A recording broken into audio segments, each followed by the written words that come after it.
Hello. Welcome back to my channel. This is Teacher Nath, your English teacher that will make you wonder.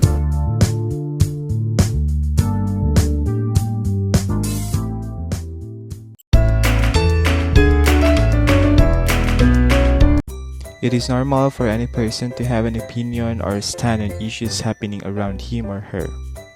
These issues may vary from usual concerns within groups or a community to matters that may largely affect a country or society.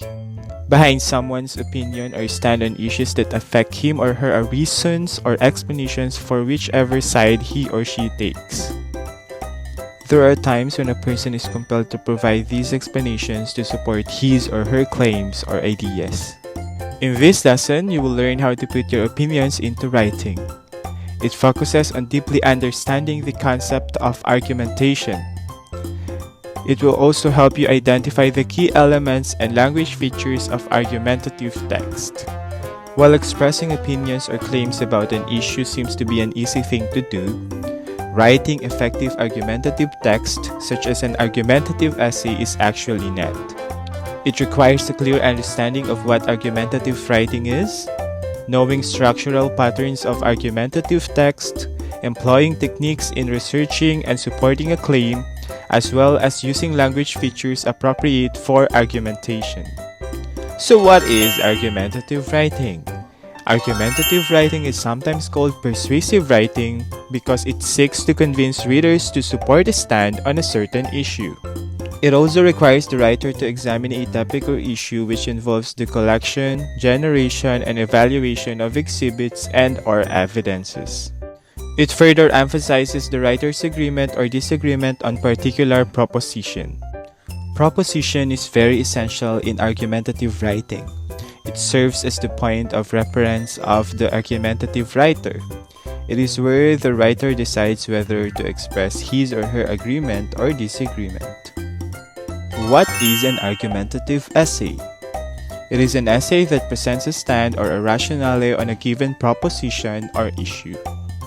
In this essay, the main argument presented is elaborated and explained through the presentation of its pros and cons. The main objective of an argumentative essay is to convince or persuade the reader into considering your stand or argument on a certain issue. Key structural elements of argumentative writing. The basic components of an argument include a claim, reasons behind this claim, and evidences to support this specific claim. As an essay is usually made up of an introduction, a body, and a conclusion, argumentative essays may use a pattern or structure that conforms to how a writer intends to present and further establish a point. Okay, before we proceed to the discussion of the patterns or structures that writers use when writing an argumentative essay, let us first discuss the different parts of an argumentative essay. First, we have thesis statement. It is a one sentence that expresses the main idea of a research paper or essay, such as an expository essay or argumentative essay. It makes a claim directly a question.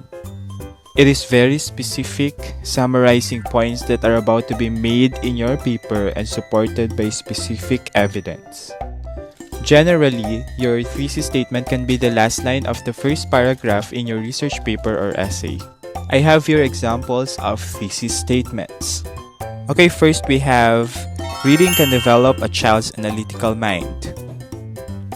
This one is weak or bad thesis statement. But why? Because words like can aren't strong enough.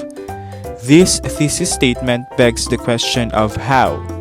How can reading develop a child's analytical mind? If you're about to write several paragraphs about a certain topic, make sure you can confidently defend every point you make.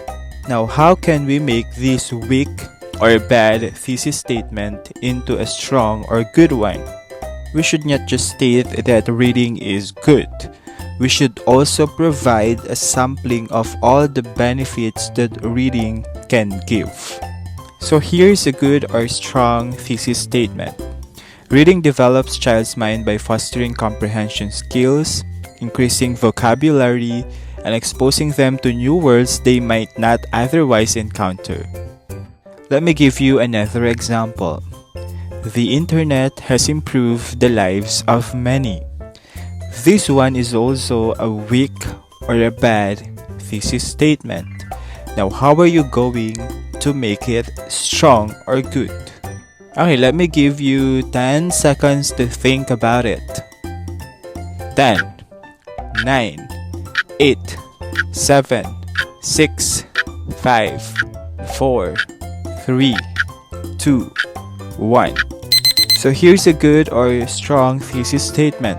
The internet serves as a means of expediently connecting people across the globe, fostering new friendships, and an exchange of ideas that wouldn't have occurred prior to its inception. So let's have the next part, which is the pro or pros. Pros are the positives, good points, or supporting details. The advantages. So these are the information or the details that support your claim. Next, we have cons. These are the negatives, bad points, or counter arguments. And for you to answer those counter arguments, you have to provide refutations. Refutations is a part of an essay that disproves the opposing arguments. It is always necessary in a persuasive paper to refute or answer those arguments. It is also known as rebuttal. It is your answer to the opposing argument. You have to prove that the counter argument is wrong. The last part of an essay is the conclusion. It restates the main argument and reiterates the most important evidence supporting your argument.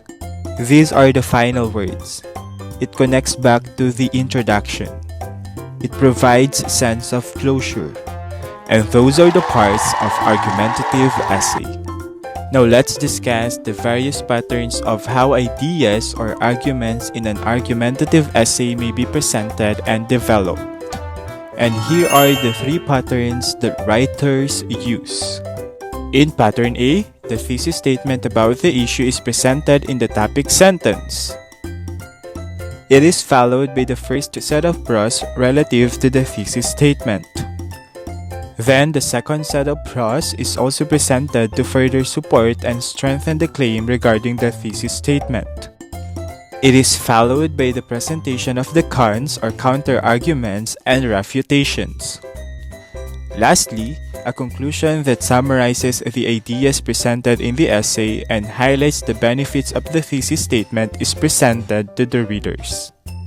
Pattern B, meanwhile, is almost similar to the first one.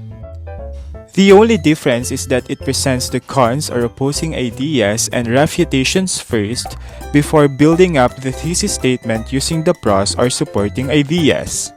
Finally, pattern C presents the simplest flow of arguments starting with the presentation of the thesis statement. Then the 3 sets of cons opposing ideas of the issue together with their corresponding refutations are provided. Not a single pro or supporting idea is given in this pattern. This means that the conclusion needs to focus on justifying the refutations to fully support the claim. Language features of an argumentative text. First, modals.